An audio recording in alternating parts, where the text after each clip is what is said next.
إياك تستسلم للتجريح أو تدي ليأسك تصريح وتخليه يتحكم فيك.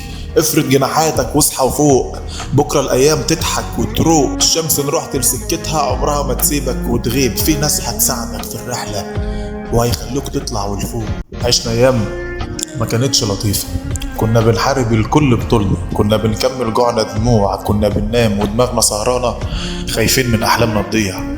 مع كل دهوت كنا ما بنشكيش أوجعنا لحد ونكلم ربنا دايما ونقول له يا رب عدينا للبر، ولا تسمح للموج يسحبنا ولا مخلوق يشمت فينا.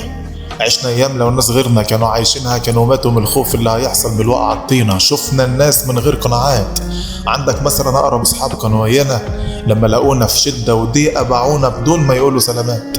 واحنا وكتاب الله يا اخوانا لو كنا جبل كان مال واتهد من كتر اللي احنا اتحملناه، لكن وبفضل الله وحمده كنا سور وكفاءة وسد، عدينا من كل النار للبر.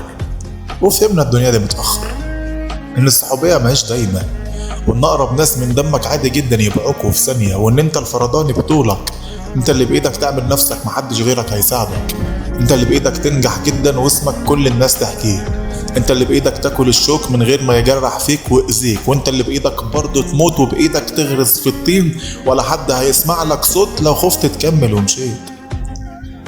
احنا لو كان حبل القوة بتاعنا كان ماله اتهز، لو كنا استسلمنا لأوجاعنا لكنا الوقت ضحايا البحر والسمك القرش اتسلى علينا وكلنا في لحظة وكلمة ونص.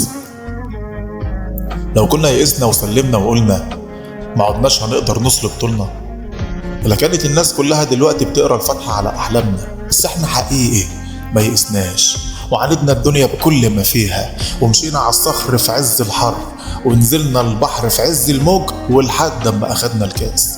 وعليا النعمة بنعمة ربي لو عادت الأيام نفسيها وهنموت في مقابل إننا ننجح لا نعافر والآخر ثانية نعيشها، ولا إننا نفشل في حاجة ننويها علشان الدنيا هتأذيك والناس كلها دي هتشمت فيك لو شافوا أحلامك بتموت أو شافوا ظهرك مش مسنود.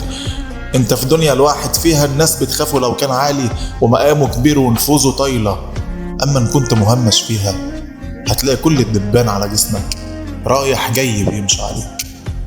إياك تستسلم للتجريح أو تدي ليأسك تصريح وتخليه يتحكم فيك. افرد جناحاتك واصحى وفوق، بكرة الأيام تضحك وتروق. الشمس إن رحت لسكتها عمرها ما تسيبك وتغيب، في ناس هتساعدك في الرحلة وهيخلوك تطلع ولفوق، في سفينة هتاخدك في السكة وهتوديك لمكان ما تعوز. بس انت خد بالأسباب وامشي طريقك طول ما توقف، وتأكد من غير تفكير ربك مش هيسيبك تغرق لو من جواك فعلا ناوي تفوز. ربك مش هيسيبك تغرق لو من جواك فعلا ناوي تفوز.